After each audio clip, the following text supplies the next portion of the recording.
Hello there, it's me, Mrs. Maskell, ready for another mindful moment. Today, Mindful Mac and I have been thinking about race cars. I'll let you into a little secret. I love race cars. It's one of my favourite things to watch. And Mac has got his Formula One hat on today. That is how Mindful Mac got his name. Anyway, today's story thinks about our brains and how sometimes it can feel like we have a race car brain with lots of information running round and round really fast. The story is called My Brain is a Race Car, and it's by Nell Harris. Brains are like race cars that go round and round a track, picking up information and then bringing it back. My brain is a race car that likes to drive extra fast. Sometimes, though, it forgets to stop and fully complete a task. A race car brain needs a bit of extra care to make sure all that information gets to here and there. Learning how to drive this race car is what we need to do. Then having this supercharged car will be really good for me and you. Race car brains work extra hard to go the extra mile. Driving fast all the time is definitely a race car's favourite style. But driving the car this way for too long can lead to overheating, and then I burn out. If I don't look after my race car, then some not so good feelings come about. Those feelings could be ones like frustration and could even make me get mad. I might say or do things I don't mean, which then makes me feel sad. Pit stops are good to reset my feelings. They help me recharge and rest. Pit stops for race car brains are calming activities. You have to find what suits you best. My race car brain likes to do yoga and have a mindful time. One stretches and relaxes my body, the other stretches and relaxes my mind.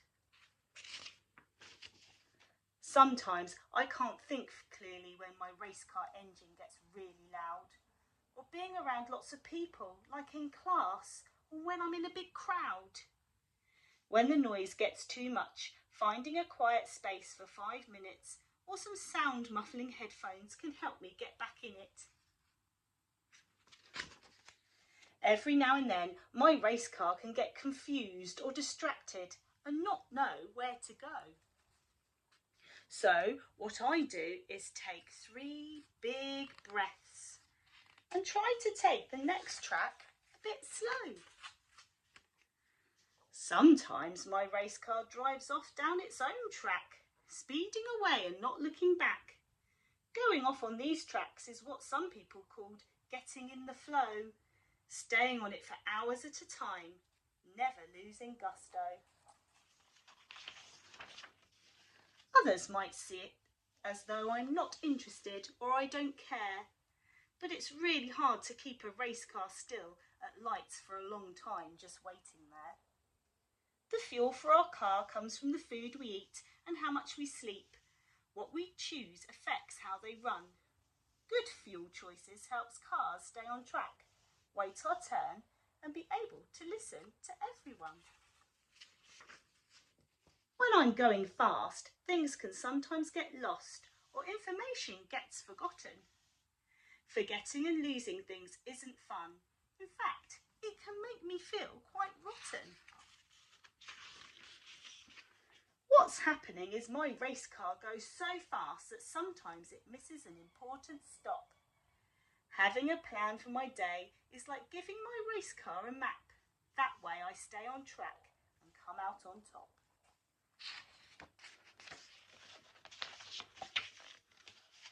On the nights that it's hard to sleep, I tell each part of my body to rest and it's time to wind down. My race car might need some extra help to turn the key off, like white noise or soothing sounds. Looking after this race car is an important thing to do because this race car brain is pretty special and it can do cool things too. Everybody's brain is really special and we should treat it like a race car. Even when it's going really fast, we need to look after its engine, keep it well fueled, look after yourself. That's really important. Now, I have to go and finish watching my favourite sport. There's a race on right now and I really want to see who wins. Until next time, bye.